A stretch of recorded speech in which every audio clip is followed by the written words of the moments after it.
Tato, no mai, haere mai. Welcome to Cambridge Chats. I'm Shania Clark, Financial Wellbeing Champion and Head of Marketing for Cambridge Partners. It's Sorted Money Week. We're really happy to be a supporter of the initiative. And this week we're going to be talking about securing your future in uncertain times.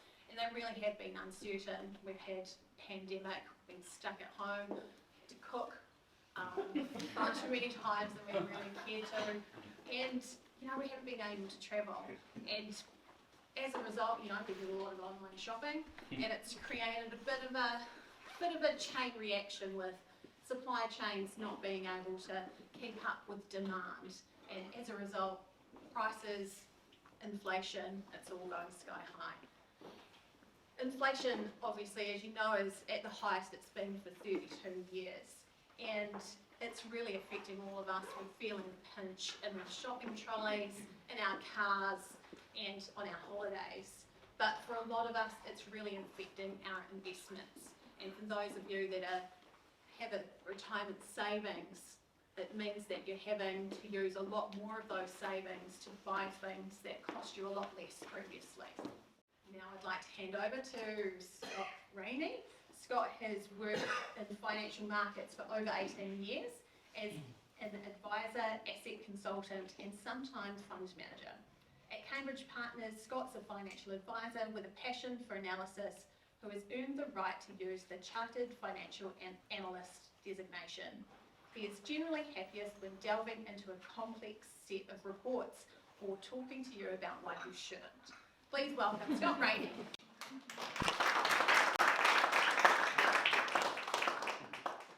Thank you, Kana. It's a good intro.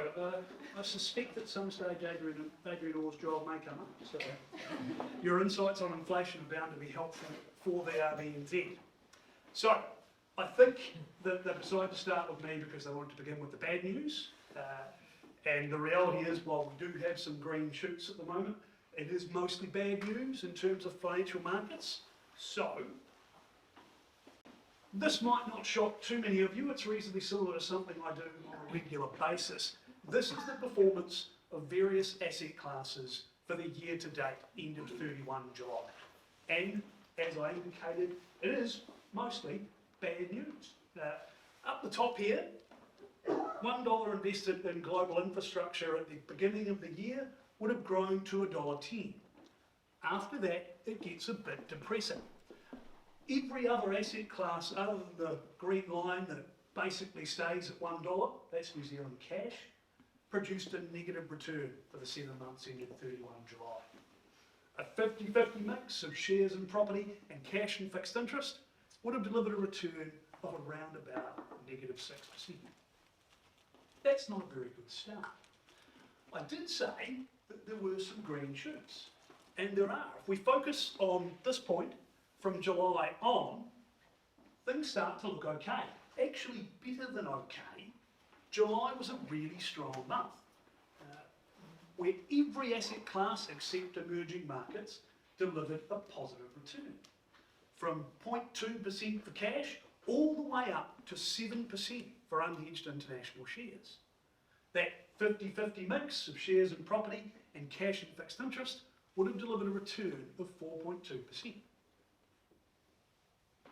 Not definitive, but a nice start. Bear markets, just as a reminder, are when a market falls 20% from recent highs in a persistent, if not necessarily monotonic direction.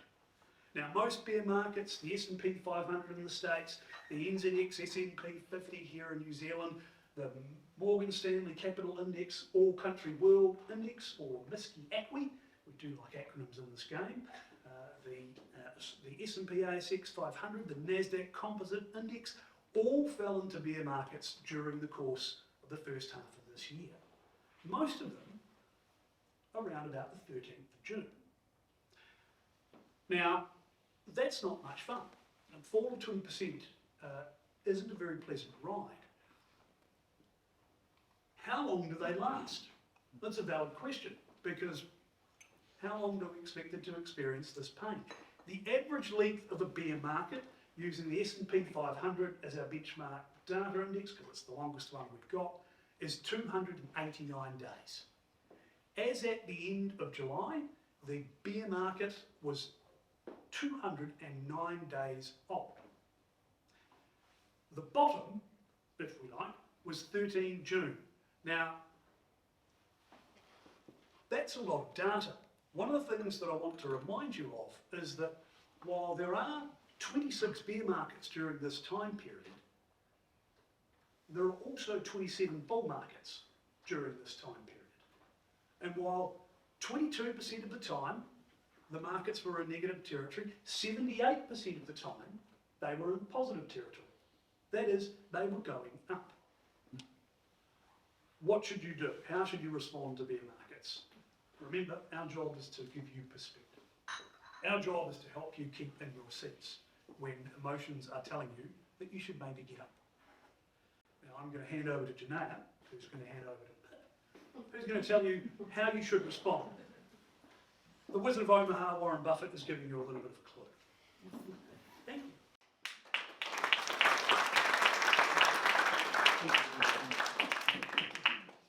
Awesome, thanks Scott. So Pip has worked in the financial industry for 15 years across insurance and private wealth advisory.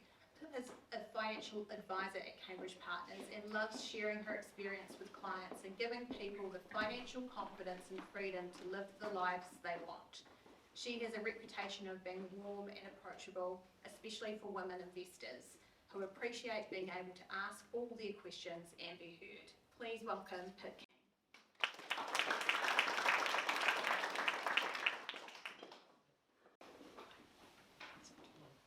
Well, welcome everyone. Thank you very much, Janaya. And it's so great to see some really lovely familiar faces here today and some new ones. So thank you for taking the time to come out. Well, as Scott said, it's pretty scary times we're living through. The Ukraine war, increased cost of living, this might help. The Taiwan-Chinese tensions, and the All Blacks have suffered their fifth loss. So in times of extreme uncertainty, the anxiety that comes along with it, it's natural to wonder what effects these events will have on our long-term investment performances. You may be here today with lots of ideas bouncing around about what should I be doing. And together with financial uncertainty, do not know what to do. So you could end up doing nothing. Or you make a rash decision based on fear, which may crystallise your losses and put you on the sidelines, as Scott said, for when the markets do recover, and as history shows, it always does. It's time for a cool head and a long-term perspective. We are wired as humans to feel losses 3 times more than the euphoria of successes.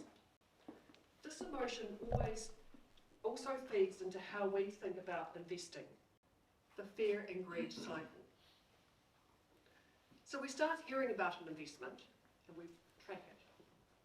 Price is going up and everyone's getting into it. Great, sounds like a great idea. I'm going to get in. Everyone's into the market, so I'm going to buy some. So this is where we buy, up here. And then guess what happens? The market drops. That's okay, I know the market drops. It drops down to the price below what you bought it for. Okay, the market drops even further. This is not too good. Market drops even further. Okay, I'm getting out. I'm not telling my neighbours I've done this. I'm just selling. I'm getting out. And guess where you sell? And then we repeat that process until we're broke. Reversing the cycle. So we help clients put in place a financial plan, an investment strategy, and then most importantly, we give you a manual. It's called the IPS, but it's essentially a manual. And it's really important that we lay the foundations and put time into preparation with clients early on. The manual helps clients understand their strategies and align this with their long-term outcomes that investors expect with a disciplined approach in place. We will all react a lot differently when we are prepared. We know the process that we're going to go through than someone who gets blindsided in a market like this when the groundwork hasn't been laid. This disciplined and structured approach helps managers investments, helps our clients understand how we respond in a disciplined way during these markets, but also when we're in bull markets. So a couple of investment strategies that you can use in times like this. The economy is always going to be uncertain, and financial markets are always certainly very volatile. The future is unknown, and with uncertainty there's also opportunity. And we want to be very purposeful about capturing that opportunity. Opportunities in investing are the essence of timing of buying low and selling high, reversing that fear and greed cycle. The two strategies are dollar cost averaging and rebalancing. So dollar cost averaging. This strategy is simpler than it sounds. Dollar cost averaging is investing the same amount every time at a regular interval over a long period of time, regardless of what the price is. Rebalancing. Remember the fear and greed cycle. Rebalancing forces you to sell high and buy low, so the opposite. This means that we'll sell high-performing investments and we'll buy the low-performing investments. Or you can invest new cash into your portfolio and buy low-performing assets without having to sell the high-performing. The outcome is that you maintain the appropriate mix of investment assets, shares and bonds, that we have recommended for your long-term investment success. And we're very disciplined about when we rebalance, both in a bull market and in a bear market. And our manual details this. So what can we be doing now? If you're closer to retirement, you're heading towards absolute relying on your capital to fund your retirement income. We don't have the luxury of time to get a second chance if something goes wrong, so you need to make smart, well-informed decisions. You might have ideas about what you think you will do or how you'll fund your retirement, but getting a plan that aligns your capital with what's important to you gets you laser focused on where you're heading. The things you need to think about: what's important? What are your goals? Do you want to travel again? Do you want to help your kids out? Do you want to give back to the community? So how do you prioritise these in your plan? And we model these goals so that you can decide what are the goals that are most priority to you, and then we put that in place for you. If you don't have a plan, a strategy and a manual, I recommend coming to meet with us and discuss how you can align your capital with what's important to you. So that's people heading towards retirement. What can younger people do? A similar message for you. It is also important that you have a financial plan in place and be thinking strategically long term. Think about where you're heading and what you're seeking to achieve in life. Put in place good money habits and discipline, and reinforcing your good money habits over a long period of time pays off. Live within your means, manage your debt levels, build your wealth, be a Kiwi saver, have access to a rainy day fund, and given your financial resources, prioritise to cover the biggest risks to protect your assets and lifestyle if something happens to you. By investing in a diversified portfolio, you're not trying to figure out which shares are going to do well and which ones aren't going to recover. You're betting on human ingenuity to solve problems. We as people, our businesses, and look at your businesses, how you've all adapted in COVID. In the markets, we all adapt to change. So invest for the long term. So in summary, have good governance, have a manual. This will provide you the structure and the discipline to get you through your investment journey and reverses the fear and greed cycle. Use investment strategies like dollar cost averaging in these uncertain times to take advantage of the market volatility. Have a plan and a strategy that aligns your capital with what is important to you. I'd like to now hand back to Janaya and Annabel. Thank you, everyone.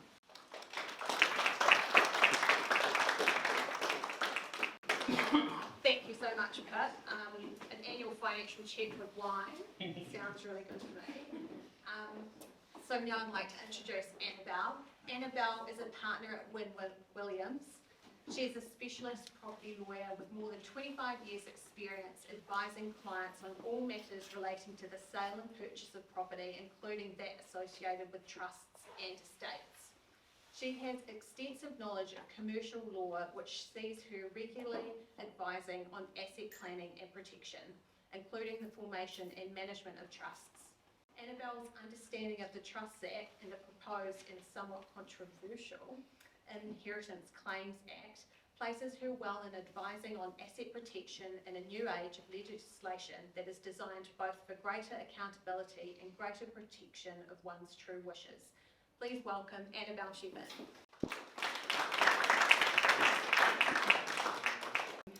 Obviously financial wellbeing is what you're all used to, but it's a bit like taking that day a year. I also think asset planning and protecting it is also important, that you actually just don't do it once and forget about it.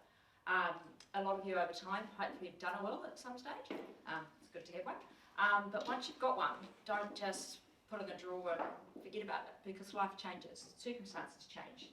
You know, people break up, people have children, people adopt children, they have all sorts of relationships. And hopefully over time they might acquire some more assets if they followed their great financial advice. So you've got to make sure that your will marries the changing circumstances and still fit for purpose. It's something that I find a lot of people, when I see them, you know, drag it out. It's been 20 years since they're providing for guardians for their one-year-old child who's now 30. So there's little things like that that needs to update and change. With that, and quite topical recently, started last year, we had a new Trust Act. So some may have trust.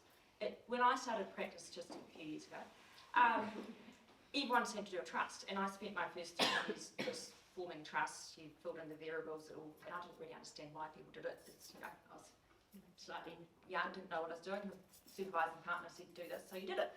And everyone did trust because the neighbour had it, or it was a good idea. And here we are moving on, we've had this trust, and we're wondering why.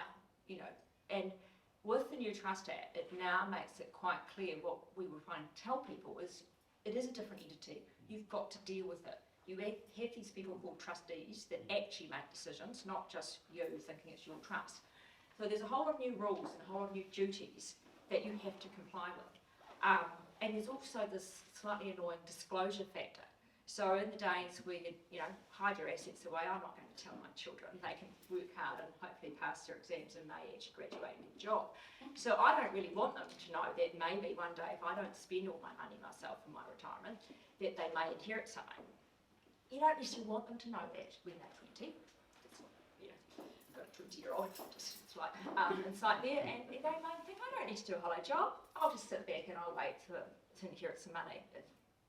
So actually now that doesn't quite work. Unfortunately, you do have to disclose to your beneficiaries that they are actually beneficiaries. So this whole disclosure, let's keep things secret until mum and dad died and then you can find out what on earth they wanted, doesn't work when it comes to trusts. And as a result of that, a lot of people are saying, gosh, I don't like it. I don't want these people to know about my trust. I want to keep it private, and there's no way my children need to know about what I'm doing. Let alone the nieces or nephew and everyone else that you put in the trust, just in case the whole family's wiped out. So a lot of people question trust like a bore you on for 5 hours. So quick, if you've got a trust here, you've got to ask why.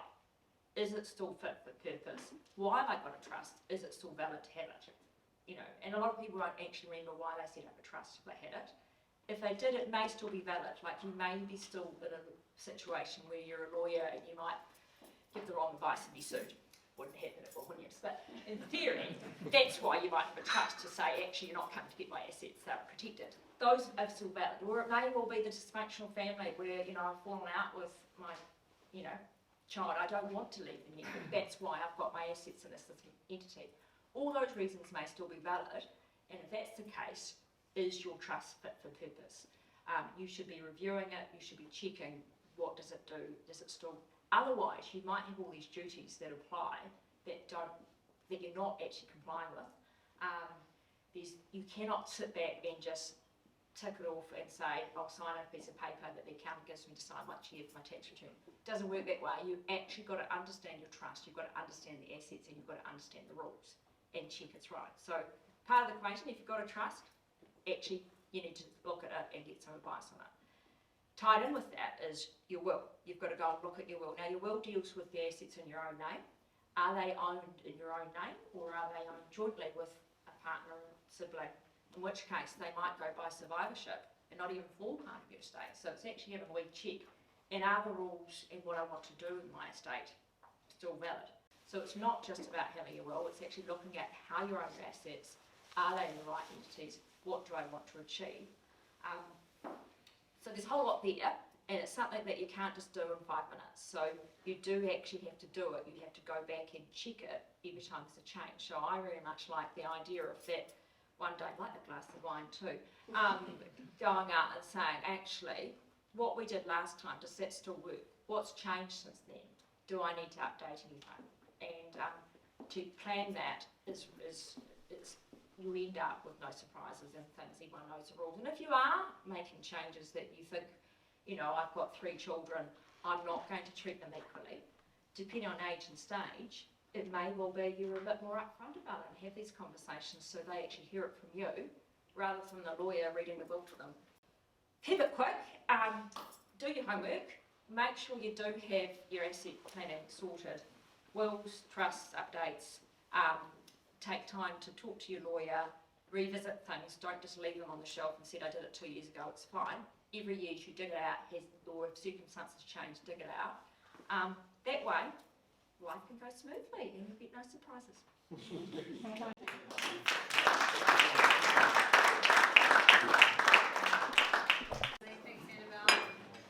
James is up next.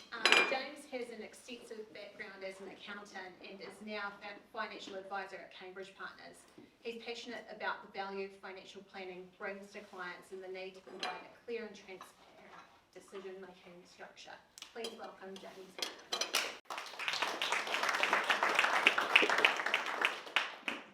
Scott and Pip covered some really great topics around investment markets and decision making during times of market volatility. And what I thought I'd just talk a little bit about today was, what about making decisions during times of personal volatility or personal stress? Because research shows that during times of short-term and chronic stress, we're not great decision makers, and our decision making is ultimately impacted. So it could be issues at work, it could be relationship issues, it could be the loss of a loved one, it could be health issues. It could just be simply being overwhelmed by everything that's in the headlines. But, you know, we're regularly faced with all the events that cause us stress, or we experience volatility in our lives.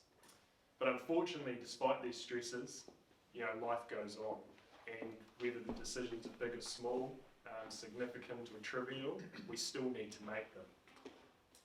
And as I said before, unfortunately, during times of stress, making complex decisions isn't easy.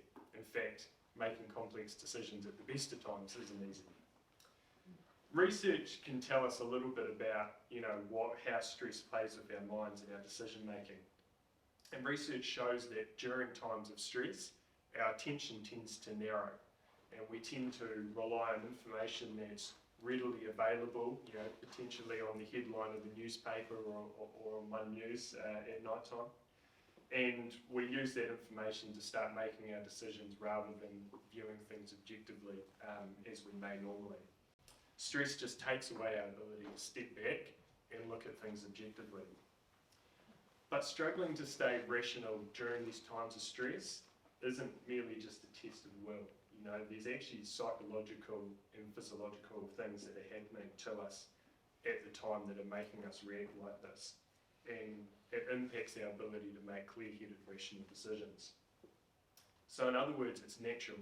It's not something to feel bad about, but it's something to understand and have a process around controlling it. I mean, the key thing that happens during times of stress is our body releases a hormone called cortisol. And you may have heard of the fight or flight response, which, you know, takes us back to our ancestors. But cortisol basically can fire us up, and get us ready to defend ourselves from a fight or get ready to run away. But it's highly counterproductive when it comes to complex decision making. Even something as small as being slightly tired or hungry can affect our judgment.